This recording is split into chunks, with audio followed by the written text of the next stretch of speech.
Should the 2024 Chicago Cubs have made the playoffs? The answer is no. But regardless, let's use this data to play around with it. The difference is, instead of looking at the 2019 Braves, we're going to focus on last year's Chicago Cubs. Okay. Here's the first interesting question that I'm going to ask. Just curious if there's a magic number. So let's go wins, playoffs. See if there's some magic number of wins that says, yeah, there is. 20% chance of making the playoffs. Under 81 wins, no. 81 to 87, you got a 5% chance. Then up to 90, 32%.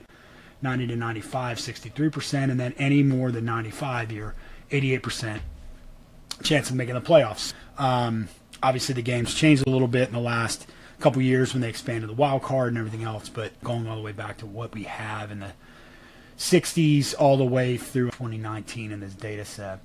What I'm going to do is I'm going to go run a K&N. I'm going to go playoffs as my target. All of the categories of interest, I'm going to leave out games played and all that stuff. That's not really relevant here. So my target is that 2024 Cubs team. I'm going to make the case label the team year. I'm going to say, let's go 5 names. We'll let all the features just fall naturally. And then what I've got is this partition variables. That's what I'm doing is I'm telling the algorithm, hold that specific team out because that's the one I want you to build a model off of everyone else but me, but this specific variable, and then essentially index it back against it. So normalize scale features, everything's good, so we'll run that. 2024 team, 83, we see we have 1,232 total observations. And then we'll double click key index of where the playoffs and not playoffs are done based on where they fit in, and you can actually adjust that whole thing. See, so ultimately what we discover is that of the 5 neighbors that we have, we see that only one team made the playoffs of any that they indexed, which is the 2011 Tampa Bay Rays. That was actually a very interesting year. And then you can see where that team, so you can't see it in here, but they're buried in here.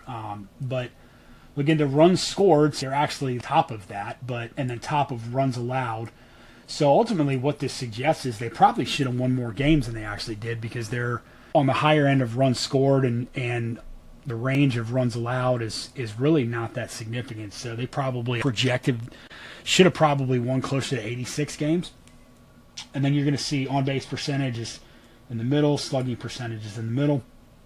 Just kind of give you an idea. That's about what we would expect. The idea that if we're finding neighbors, we're likely going to be in the middle, and it's going to regress to the natural mean of what's going on.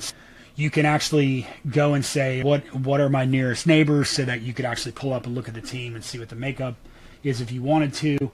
And then it's going to give you the 5 and then the actual distance measures from them. So if you were to see a pretty wide range here, you would say, well, my top 2 neighbors might be the greatest fit, but the next few might not so much. But we see the distances are actually pretty close here. And then from there, we'll go to the quadrant map. Just give you a breakdown, which is what we pretty much already saw, but it takes all of the variables in play to show you each team of the 5 that we picked as neighbors, to show you kind of where they split accordingly. And then the class table to show you the confusion matrix, the classification matrix to show you. So we overall were about 90% predictive accuracy, much better at predicting those that would who would not, relative to those that we felt were. So ultimately, we see that we're very good at showing you who's not going to make it, and that's obviously a very significant indicator in baseball. You pretty much know in the middle of the season who's not going to make the playoffs. You very rarely see a team that just goes on an absolute tear because of the way that they behave at the trade deadline and whatnot. You're going to see teams that might be on the fringe that start to pick up wins so that they kind of shift their perspective. So a little harder to predict who will go relative to the inputs. And then the last thing we look at here from the class table is the total error summary. So the way this is calculated, what it's telling us is that overall about 11% of all of the records we put in the model, so all the 1,232, were incorrectly classified. So the way that's calculated is pretty simple. You take those that were predicted to be playoff contender teams that actually were not, so 53, and then the 76. So what you do is add those two, add to 125, and then divide it by the 1,232, and that gives you the total percent of error that they got wrong. So that's the way to look at that for the most part.